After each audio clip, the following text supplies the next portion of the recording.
XFL, another week of XFL news. Houston Renegades look like they're the favorites. So Yeah. that's exciting. They're the only 2-0 team, only undefeated team at this point. We have 4 teams that have not won a game yet. Yeah. And then we have the Renegades and a couple others who are down to 1-1. But what are your thoughts on week 2 of the XFL? My thoughts are definitely need some upgrades for the running backs and the offensive line. I'm going for 1 point with a running back, and I'm going to run it every time with a guy who can't run. When every time someone just runs a fade to the corner, he's wide open. I'm like, this is kind of ridiculous, guys.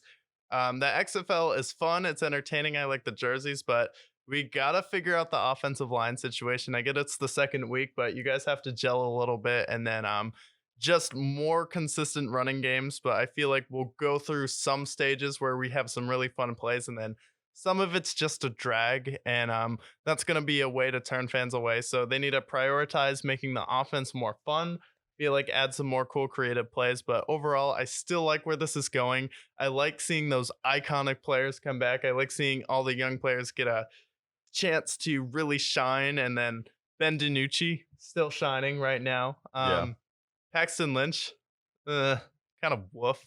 He was like almost worse in the XFL than he was in the NFL somehow, if that's possible. But overall, I think it's a really cool league. The NFL definitely should use it to juice up some of their players. And then if you get some talent that starts getting rejected from the NFL, and I feel like NFL just kick some funding in it to make it a legit cycle where some teams can make a player go to the XFL if they're like kind of on a 1-year deal, like Baker or Sam Darnold, prove it deals. Like next year when we have Baker and Darnold in it, I feel like it's going to be amazing. So I feel like we need 2 more rounds of talent to come into the NFL and get rejected into the XFL, and it's going to be an amazing product. But overall, give them an A+ job for putting this league together. Yeah, absolutely. Because they're able to change the identity of what you normally expect the NFL to be. They have some novelties to it, like the 1-2 3-point conversion. Yeah. They have the onside kick rule. I think one particular rule that they really like that I've seen a lot of people comment on is the microphones for the referees. Yeah. So there's none of this, are they fixing the games? I think the NFL should absolutely implement something like this. Oh, for sure. But they never will. They won't do that. I think that part, when you have something where you can see the referees, maybe you see them make a mistake, but you can actually see them as humans and like, oh, what is this? Who played this? Who did this play? It adds some transparency and it adds some trust to the actual brand. So it's like, oh, wait, they're not just calling this so that they can, cover the spread.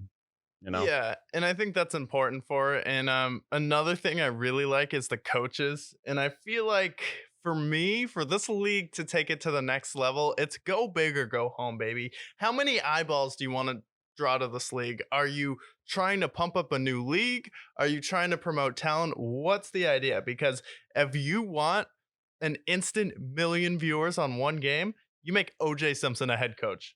I mean, for this league, you have OJ come in there who already has coaching experience, as he talked about on the Full Send podcast, how he coached the prison softball team. So he already has the leadership qualities. He's an icon. I mean, just OJ Simpson walking around on the sideline. I feel like this is his time. This is his chance. It's time to revive an icon. He was acquitted of murder. It's time to stop dragging his name through the mud for something he was acquitted of. It's time to recognize that OJ Simpson, it's time for him to take his place in the football world again. And that is coaching in the XFL.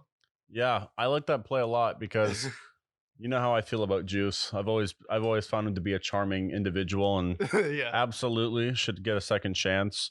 And I think another person that should throw it out there, not that he's convicted murderer or accused of one of such, shout out Josinko. Shout out Josinko is another person that makes sense. One thing I really like about the XFL so far is even though it's brand new, although we did see it in 2020, is that it feels nostalgic for some reason. Yeah. Because you're seeing like a childhood hero of Hines Ward coaching the Brahmins. And then you see the Josh Gordons of the world. I loved Josh Gordon growing up. I thought Josh Gordon was insane. It's unfortunate that he had his weed problem, although I don't think it's that big of a problem looking back. It shouldn't be. And then we have the Ben DiNucci's of the world. We have the Kellen Ballages of the world. It's some reason you see old NFL players like, oh yeah, and then I saw Greg Williams on the Saturday night game. I'm like, wait a minute, didn't he coach the Browns? Yeah. So having more former NFL players is the key, and then a couple of players who are who kind of prove themselves. But I think also, look, I like the idea with the O.J. Simpson and the Chad Ochocinco. Yeah, it'd be hilarious. You just have to get the wild, kind of kooky guys in there to coach a team. If Terrell Suggs is your coach, that would be tremendous. Insane. Be like him. That would definitely bring eyeballs to the league. But the fact that Josh Gordon got his career derailed from weed is hilarious for the NFL, because I feel like if you're going to be a violent sport, it's like weed reduces your cognitive ability. So it's not giving you an advantage on the field. And it's not that big a deal. Like if someone wants to smoke weed and play football, they should be allowed to do it. Yeah. And the fact that Josh Gordon, basically his career got ruined for it, and then someone like Calvin Johnson was like, yeah, I was high every game.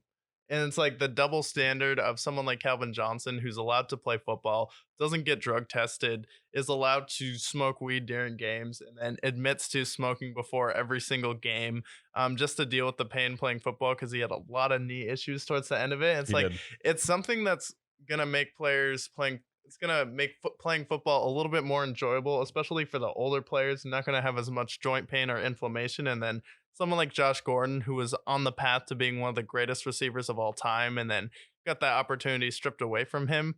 I get that it's his responsibility and the rules are the rules, but definitely one of the rules that the NFL has started to turn around and fix, but we're not there yet.